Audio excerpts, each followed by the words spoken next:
Hey there, this is Jeremy Miller from Growing Pains, and you're here with Reality Check TV. It's Reality Check TV, Sacramento.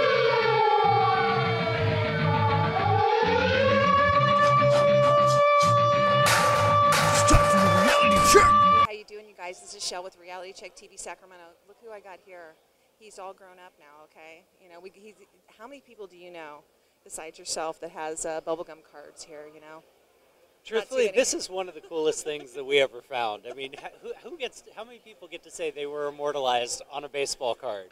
I don't know. And that is the worst gum. It's terrible. 30-year-old gum. And I'm it sorry is if awful. I wish I had some gum right now. Does anyone have a mint? We need some 30-year-old gum on my talent. Are you selling these? Yeah. What are you selling those for? I sell them for $5. That's worth it. Yeah. That's totally worth it. Is there like a card of your picture in there? There is actually. It's Little- I think it's 1 in every 5 is a solo of me.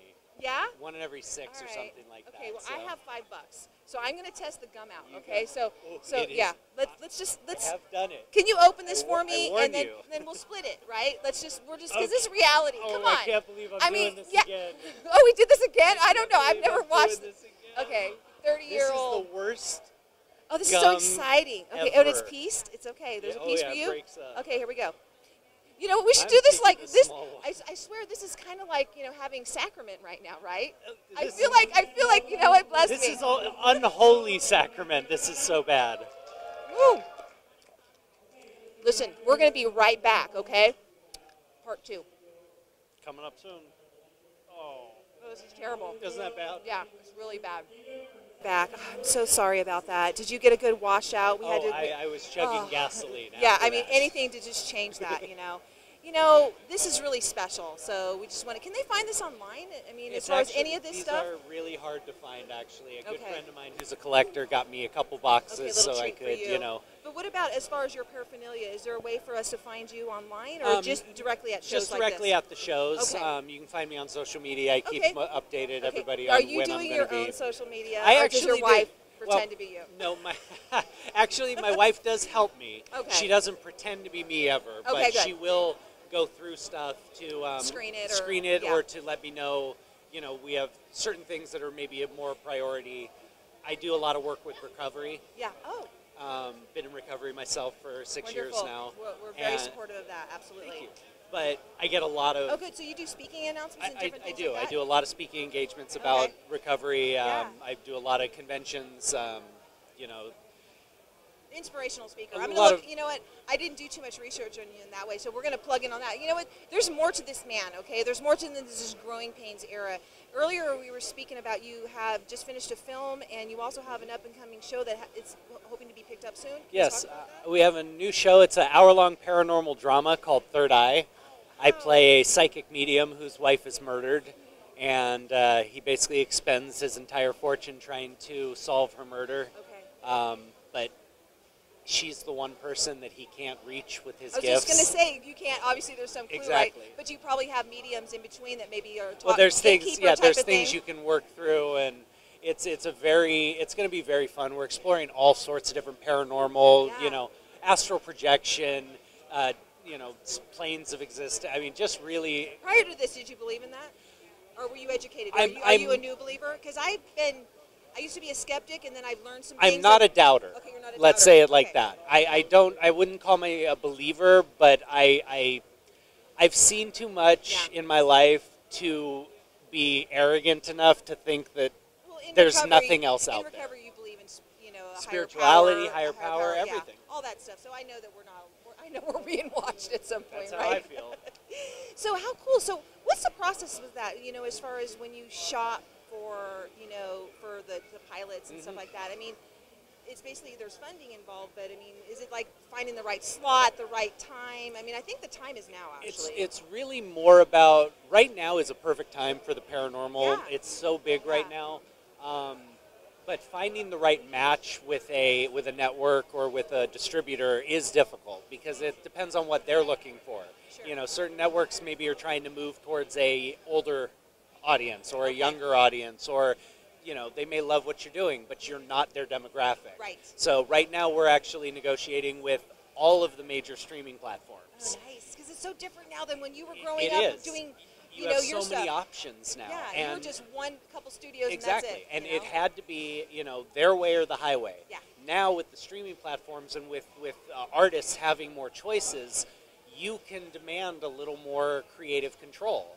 You can go other avenues and keep it your baby if it's something important to you. Because I'm actually helping to produce that one as well. Really? So Oh, that's good.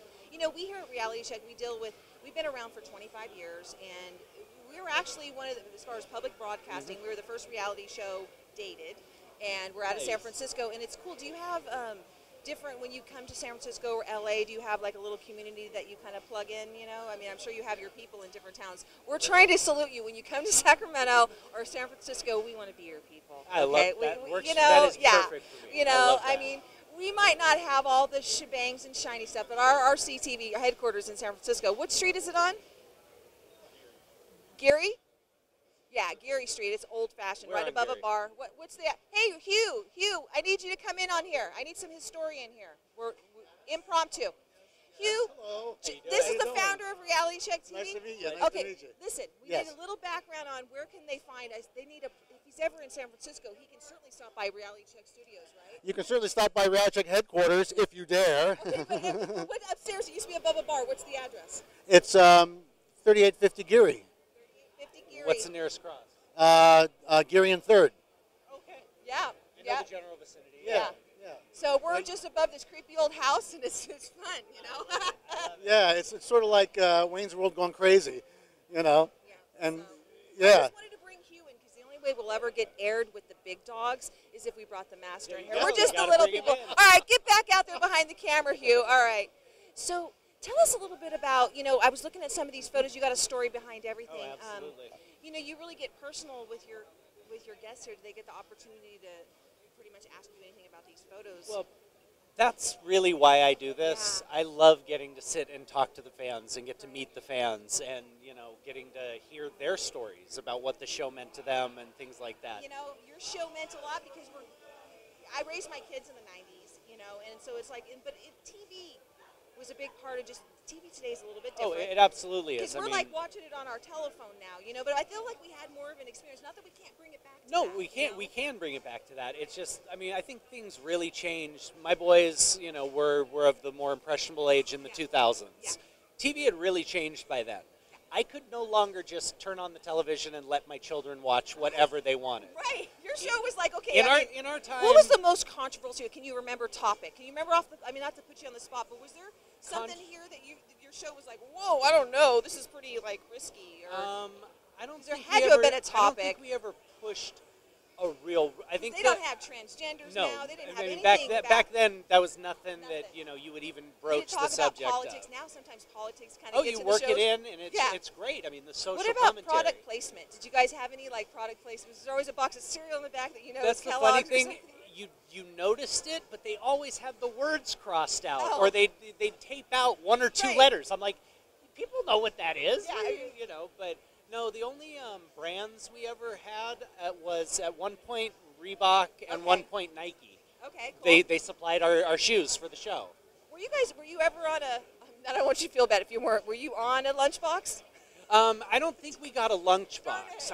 That one would have been great. I would have loved a lunchbox. No, we got the cards, and we got a few other real kitschy I'm sure you little. were on a folder, right? I know school supplies. Were you on a backpack? Oh yeah, I know we had a folder, one of Okay. those little trapper keeper things or whatever. Were you Were you a heartthrob ever? I did have a little. I was a little under the age, I know, but I was in the magazines, Okay, just not all right. not quite as much. I'll give you a quick story. Okay. I'm meeting my fiance's mom for the first time. Okay. The very first words out of her mouth after hello were she had the biggest crush on Kirk Cameron. Oh no. That's my mother-in-law. You're So, like, hey, you were too young. Yeah. oh no, my response was I'm used to it. Yeah, So, you're still Kirk's little brother, right? well, are you kidding? That was one of my secrets for going out to like amusement parks and stuff. Yeah.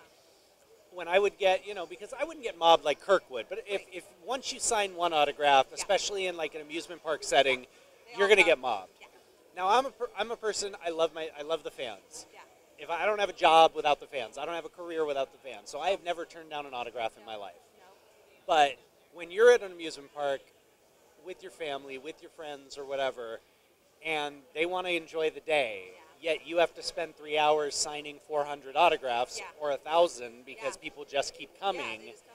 it gets hard. Yeah. So I wouldn't say no, but inevitably someone would always ask me, is Kirk here? Right. I would pick the ride furthest from me, and I'd go, oh yeah, he's on that. The whole crowd would just literally abandon me and go running to the other side of the park, and I'd be like, ah, come on, let's go enjoy our day. Right, the So power. That was a little. No, that's good. That's really neat. So then I didn't have to tell anybody no, and at the same time, I was able to spend some time with my friends and family. Did you do voiceover? I did the voice of Linus for 3 years. We did Ah. Happy New Year, Charlie Brown, This Is America, Charlie Brown, and the that's Snoopy musical. That's a routine. Any of the so I didn't know that. So now I'm going to have to Google that one. Yeah. Google that one. Fun fact there, kids. This was okay? so cool for a kid to be a part of. Oh my gosh! Wow, that is awesome.